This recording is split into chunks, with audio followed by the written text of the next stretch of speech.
जी नमस्कार। मैं राम मुरारी। बतौर मुख्यमंत्री नीतीश कुमार का क्या यह आखिरी कार्यकाल है?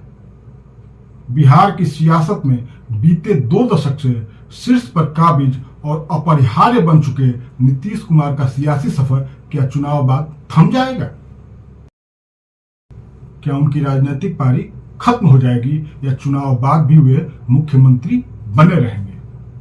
और बने रहेंगे तो किसके साथ? एनडीए या इंडिया गठबंधन के साथ? या फिर मुख्यमंत्री पद से इतर वे अपने लिए राजनीति में कोई नई भूमिका तलाश करेंगे?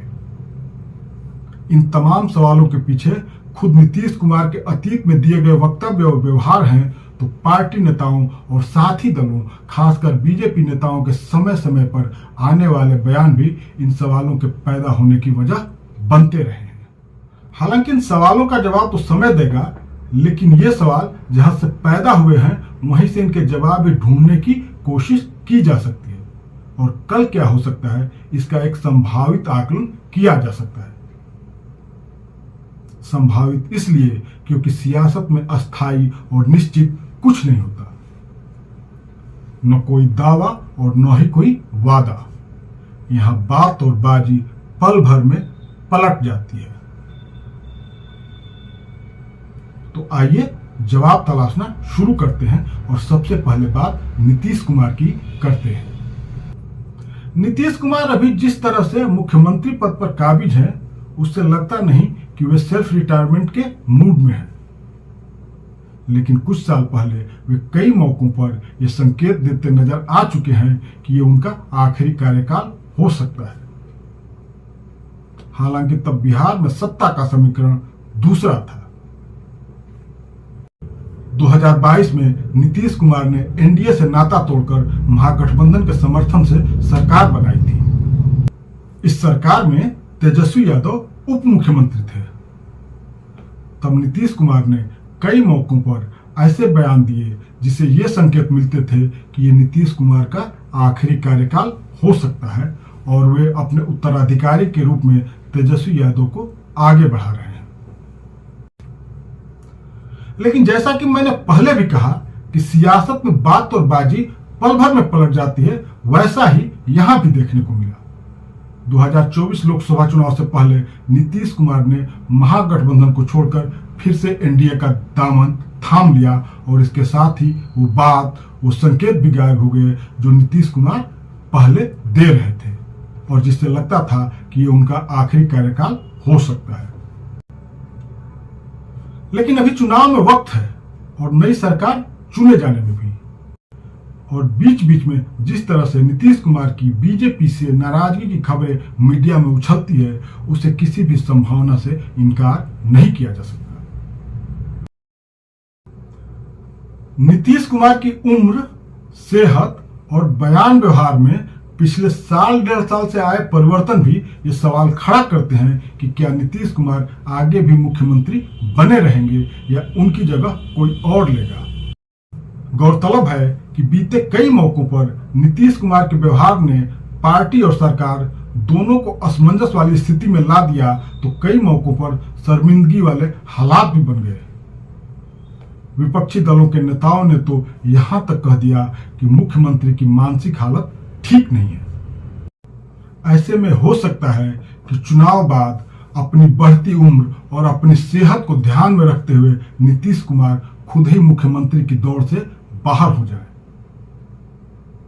नीतीश कुमार के पुत्र निशांत कुमार की पिछले कुछ महीनों से राजनीति में एंट्री होने की चर्चा भी इसी ओर इशारा करती है। कयास ये भी लगाए जा रहे हैं कि निशांत विधानसभा का चुनाव भी लड़ सकते हैं। अगर ऐसा होता है तो अब तक परिवार को पॉलिटिक्स से बाहर रखने वाले नीतीश कुमार का उत्तराधिकारी कोई बाहर का नहीं बल्कि अपना बेटा यानी परिवार से ही हो सकता है। बहरहाल नीतीश कुमार के भविष्य को लेकर उठने वाले सवालों के पीछे एक बड़ी वजह बीजेपी भी है। बिहार की सत्ता पर अपना मुख्यमंत्री होने की बीजेपी की चाहत पुरानी है और यह कोई ढकी छुपी बात भी नहीं है। यह और बात है कि तमाम गुणागणित के बावजूद उसकी यह चाहत अभी तक पूरी नहीं हो पाई है। लेकिन बीजेपी इसे ही नियत मानकर बैठ गई है, ऐसा बिल्कुल भी नहीं है। बीजेपी की यह चाहत उसके नेताओं के बयानों से समय समय पर जाहिर भी होती रही है। इस चुनाव में भी उसकी यह चाहत बरकरार है, लेकिन ऐसा तभी होगा जब या तो नीतीश कुमार खुद रास्ते से हट जाए या पार्टी और गठबंधन में उनकी भूमिका और ताकत कमजोर पड़ जाए। कुछ महीने पहले बीजेपी नेता गिरिराज सिंह द्वारा नीतीश कुमार को भारत रत्न दिए जाने की मांग करना या उप मुख्यमंत्री विजय सिन्हा का यह बयान कि बिहार में बीजेपी का अधूरा मिशन तब पूरा होगा जब बीजेपी की अपनी सरकार होगी, या हरियाणा के मुख्यमंत्री नायब सिंह सैनी का यह कहना कि सम्राट चौधरी के नेतृत्व में बीजेपी बिहार में इस बार पताका फहराएगी, सब इसी ओर संकेत करते हैं। अभी हाल ही में गृह मंत्री अमित शाह भी कह चुके हैं कि चुनाव लड़ा तो नीतीश कुमार के नेतृत्व में ही जाएगा, लेकिन मुख्यमंत्री कौन होगा इसका फैसला बाद में होगा। चुनाव बाद बीजेपी का फैसला कैसा हो सकता है या कैसा होता है, इसकी एक वानगी पिछले साल महाराष्ट्र चुनाव के बाद देखने को मिल चुकी है, जब मुख्यमंत्री एकनाथ शिंदे की दावेदारी को खारिज कर बीजेपी ने देवेंद्र फडणवीस को मुख्यमंत्री बना दिया। हालांकि बिहार के मद्देनजर इसके लिए भी चुनाव परिणामों का ही इंतजार करना पड़ेगा। वैसे बीजेपी ये सफाई देती रही है कि महाराष्ट्र वाला फार्मूला बिहार में लागू नहीं होगा, लेकिन फिर वही बात कि सियासत में बात और बाजी कब पलट जाए कहना मुश्किल है। बीजेपी ही नहीं, एनडीए गठबंधन में शामिल अन्य दलों के कुछ नेताओं के बयान भी नीतीश कुमार के भविष्य को लेकर आशंका पैदा कर रहे हैं। इसमें एलजेपी आर के चिराग पासवान मुख्य हैं। चिराग पासवान की महत्वाकांक्षा और नीतीश कुमार से अनबन की खबरें मीडिया में अक्सर आती रहती हैं।